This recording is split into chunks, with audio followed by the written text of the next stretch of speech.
Absolutely amazing. If you're watching this live stream, I just want to say a big thank you. And it's Edward Zia. We're honoured to have the legendary online business manager and business mentor, Steph Gobraiel, with us. Steph Gobraiel, how are you today? I'm good, thank you, Ed. How are you? So good to be here. I'm sitting here. I've got my Vault Boy mascot, which I haven't brought out in a while. So there you go. This brings me good luck, this little charm. I just thought I'd share it with you. So there you go. Okay. I am a strange guy, but you're a very normal, powerful lady. Steph, what have you been up to lately? Tell us what amazing lessons and inspirations you have for us. I've actually been juggling life, to be honest, Ed. My daughter's going through this phase of transition for school. I'm trying to get sorted for a conference I'm speaking at tomorrow. Yeah, Officeworks printed out the wrong amount, so I had to. Yes, I know, right? How rude of them. There you go. So are you going to go back in there and Karen them? Are you going to start Karen? No, don't Karen them too hard. Are you going to demand to speak to the manager and Karen them? Well, there's a missing box, and I don't know if they gave it to me. That's why I haven't gone back in. So, knowing my luck, as soon as this conference is over, I'll probably find that box. So, I'm just waiting, and then we'll see what happens. But yeah, coming up for air, and just trying to breathe while I'm playing tennis. Exactly. You don't want to go in there and Karen them and speak to the manager and then find the box at home. Yes, somewhere that I forgot to put it. Exactly. And when you think I've been there. I've been there. But no, I just want to say we've got Archie with us. Archie, good seeing you. Archie, please come to our networking Zoom on tonight. We have got our networking Zoom on. And if you are watching, like, share, comment, and make sure you connect with Steph Gobraiel. We go back many years and she's a powerful lady. Now, what's your conference on tomorrow? Tell us about this conference of yours, Steph. So it's not my conference as such. It's an Ignite Visibility conference. So it's being hosted by Jemima Ashley, who you know, and I'm the first speaker up for the day, and I'm talking about planning for 2024. Yes, so I'm quite excited about it, and I've just got to keep to time. I think that's the only thing that I'm a little bit about, but I'm sure you'll be fine. You'll be fine. Well, now you're talking about 2024, and you brought that up. Tell me what you think. How do we? I know I'm just asking you a very high level question here. I know you've got a workshop on this coming up, but how on earth do we plan for 2024? What are some of your top insights to help us win big next year, Steph Gobraiel? Yep. So I think be realistic, right? Sometimes it's good to reach for the stars, okay? But if you're going to reach for the stars and you're only going to commit to like an hour a week, you're not going to make it to the stars, right? Yeah. I think that's where a lot of people fall down. You won't make if you don't commit, you won't even make it to the second level of your building, let alone low orbit. Exactly, right?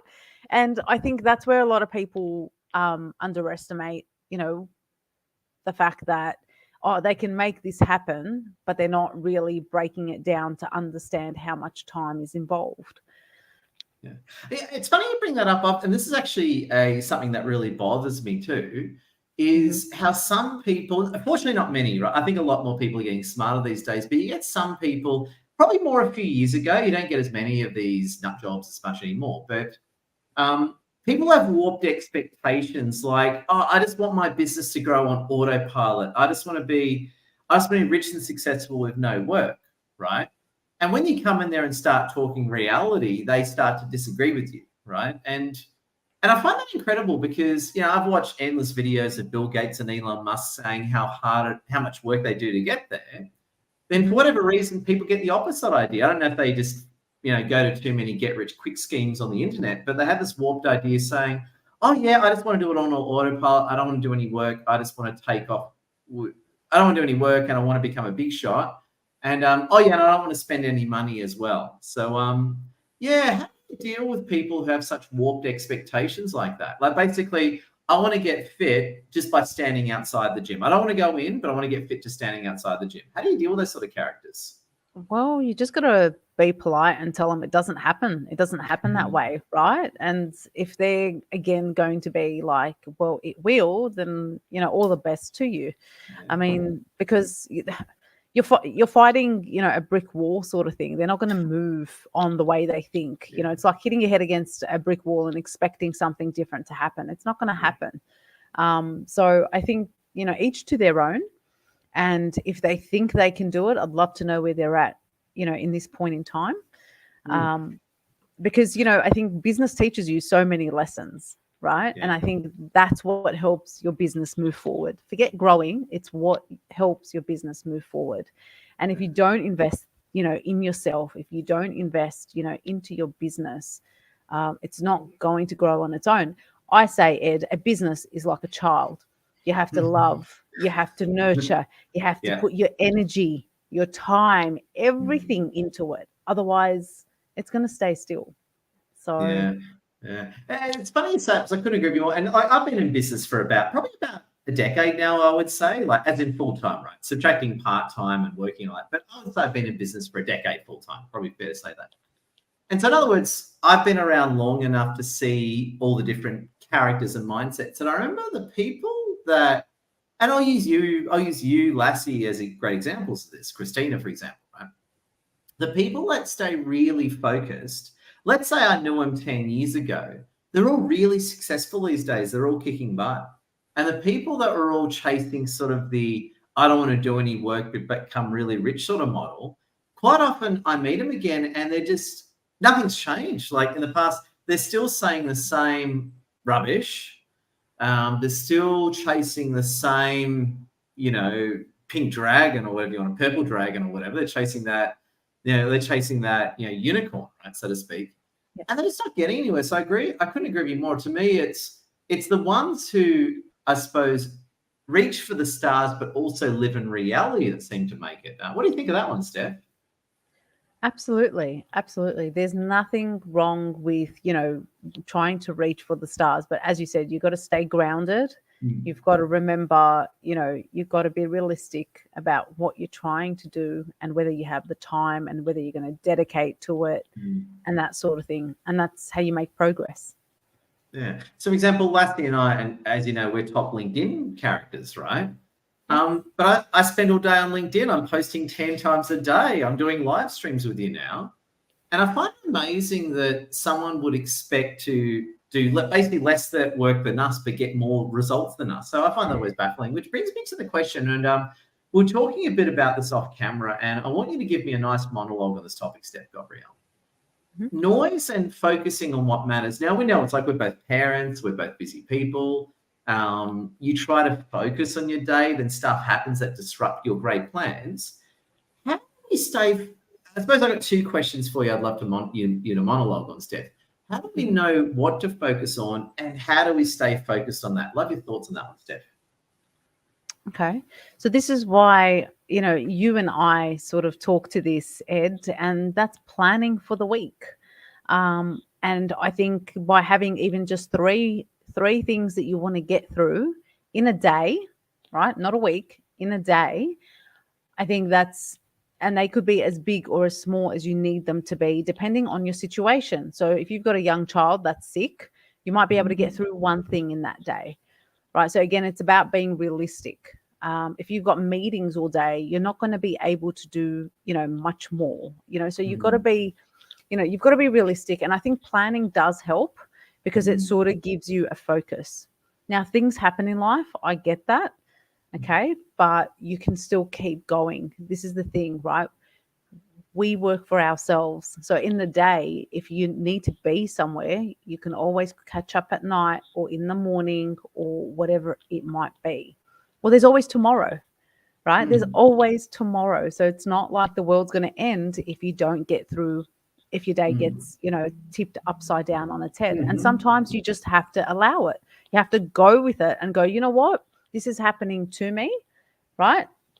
And this is, beyond my control, and I've just got to go with it and then pivot, right? And that I love the sound of that. And going back to planning, right? And again, I know we have had many chats on this topic. I'm a huge fan of especially planning on Sunday night. I know you are too. We've had this chat, right? Whereas, and this might just be me for literally sitting in there for 60 seconds, right? I'm not talking about in front of a chalkboard or anything, but I like to think on Sunday night, what do I have on next week and what am I going to focus on? What do you think of that Sunday night? I know I'm preaching to the choir here, but what do you think of that Sunday night planning, and can you please add to it? Yep. So I think it's important to do it because then you know what's coming up in the week. And I think you're sort of setting yourself up for success by having done that planning. I've been guilty, Ed, where I've woken up, I haven't done the planning, and then I was like, crap, what am I working on today? I've Right? done that too. We've all done So it. you Me too. exactly. So you Me can too. see straight away the difference, right? Mm. Between going, right, this is what I'm working on today, and oh my goodness, what am I working on today? So there's a very different mindset, coming into the day by having planned. And it helps you focus. And that's why I like to plan. Love it. Like, for example, in my case, tomorrow I'm off to, so tonight we've got our networking Zoom, and tomorrow I'm off to Melbourne to run our meetup. So I've had a few positive disruptions today. One of our friends, Rena, came in from the West Coast. I dashed out the city to see her because, again, Rena, if you're watching, we love you. I didn't get to see. So I call that a positive disruption because I could have said no to Rena, but I don't want to because I like Rena, right? So I dashed out to see her. And also, too, we had a new client sign up, and I had to do about an hour of work just to onboard the new client. So they're disruptions that are welcome. If a great friend comes in from interstate or someone wants to give me money, please disrupt me all you want, right? Right. And I agree. Yeah, please, you can disrupt me all day. But it's interesting now because once we finish the live stream, it's funny because I said to myself the day before, okay, on Thursday, this is from Wednesday, I got to focus on filling our networking Zoom tonight. I got to focus on Melbourne tomorrow. And it's funny is that because I had those goals in my mind from yesterday, I'm just going to do them this afternoon. Like, you're right. Even though I've had a positive disruptions to my morning, because I've already planned it, I know I'm going to get it done today. But you're right. Sometimes we've just got to be flexible. We may not be able to do it today. We may have to do it later. We may have to stay up late at night. You're right. So we have to be positive about our disruptions and realistic about it, which brings me to the next point, right? When there's too much going on, when your life is too chaotic, how do you reduce the chaos so you can really focus on what matters? Because you know that feeling where there's just so much going on, you're not doing what's really important and you know it. Where do you start with solving that problem? I know planning helps, but what else can you do to really help solve that problem? I think understanding where the overwhelm's coming from, because when it's chaotic, you can't really think straight as well, right? So I think that's why I always say 3 things to a day, Ed. And if you can do more, bonus. And it doesn't matter how big or small they are, but that's going to be the focus for the day. And then if you get them done, great. And if you can do more, great. But if you can't get, past those 3 things done, then that's fine. You've set out to do what you wanted to achieve. And there is a sense of achievement as well. Yeah. But I think taking a step back and understanding why, everything is chaotic and all that sort of thing. Look, it's Murphy's Law. When it rains, it pours, right? And I've had a few weeks of those, okay? And you've just got to work around it. Like this morning, and this is the thing, right? As business owners, we are allowed to think outside the box. We are allowed to do, whatever you want. There's no one saying what you can and can't do in business. Yeah. Like this morning, Ed, I dropped my daughter for transition. So I wasn't staying with her at school because she's going to school next year. And I sat in the car and I rehearsed for tomorrow, right? For my speaking gig tomorrow. And I thought, why not? I'm not going to sit here for an hour and just, but be on socials like some people. But do you know what I mean? I found a way to sort of utilize the time. And then before you know it, it was time for me to go and pick her up and take her to preschool again. So I do that all the time. If I'm picking up my kids from school childcare or whatever, sometimes I get there half an hour early. I'm just LinkedIning until they come out. I'm just doing hardcore LinkedIning.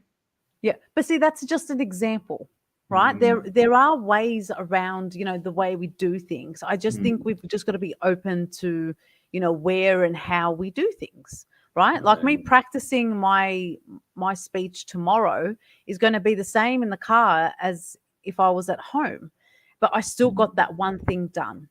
Right? And just to sidetrack the conversation, you give me a fascinating arc. You've just come in, like, share comments, say hello. Honoured to have you with us. We're honoured to have Steph Gobraiel. Steph Gobraiel is an amazing lady. We go back many years. Public speaking. I want to talk to you about public speaking, right? And I know you're relatively new to public speaking, but you're very adept at it, right? So I know people who've been in public speaking for way longer than you that just aren't as good, right? So whilst you've only been public speaking for a short time, you're adept. You're great at it. Now I want to ask you, and I've seen you speak to our meetup where we have over 100 people. You've done an amazing job. Why do you think you're naturally so good at public speaking? And then moving on from that, what are some great public speaking insights you'd love to give to our audience?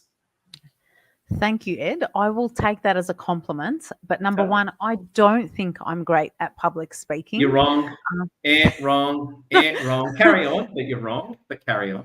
I don't, but however, I think I have character because the wog in me likes to come out when I get passionate and I'm talking, and I think that keeps people captured. However, is that your Arabness coming to the surface? You get all excited and you start waving your hands, that sort of thing. Yes, I use my hands a lot when I talk, right? So for argument's sake, we're like Italians. We're blah, blah, blah, blah. Yeah, we're all enthusiastic hand waving and stuff, right? I get it, right? Knocking over glasses, throwing. I've done that before. You get too excited. I do that too, right? I do that. Yeah. So we're like Italians, I guess, us Arabs. Exactly. We just get too excited for our own good. Well, we're all part of the Mediterranean, at the end of the day, right? Just a different part of it. There you go. But, I think I wanted to start small, Ed, and that's the honest truth. I thought public speaking scares the heebie-jeebies out of me.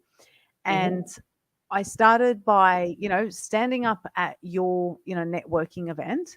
I've started at BX as well. So that's just like a 10-minute thing. Love BX. But starting small, right? Starting small is the way to start. And now tomorrow will be the first time that I'll be standing up for an hour and speaking,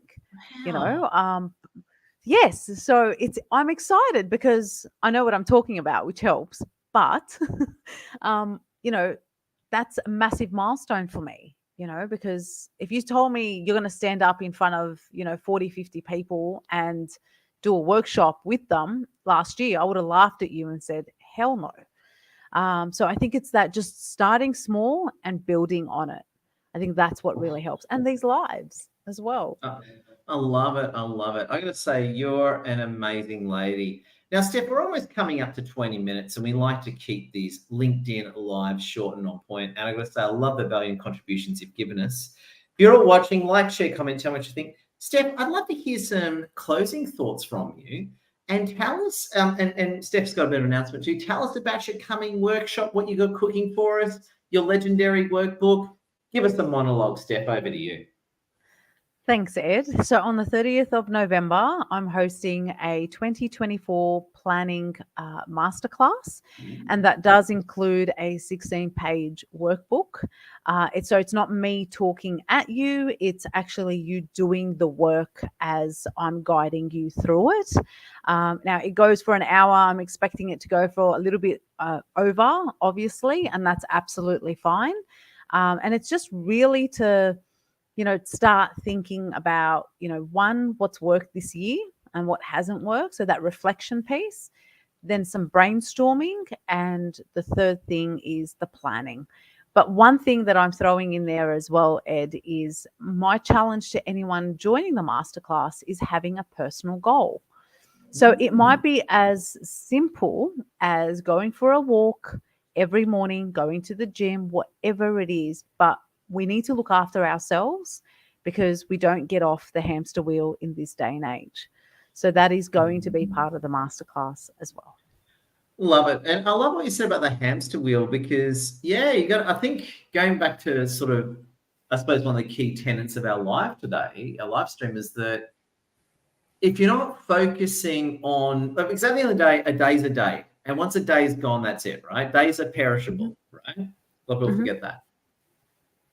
you've only got so much time in the day. So the big question that I always ask is, am I focusing on the right things in this limited resource called time?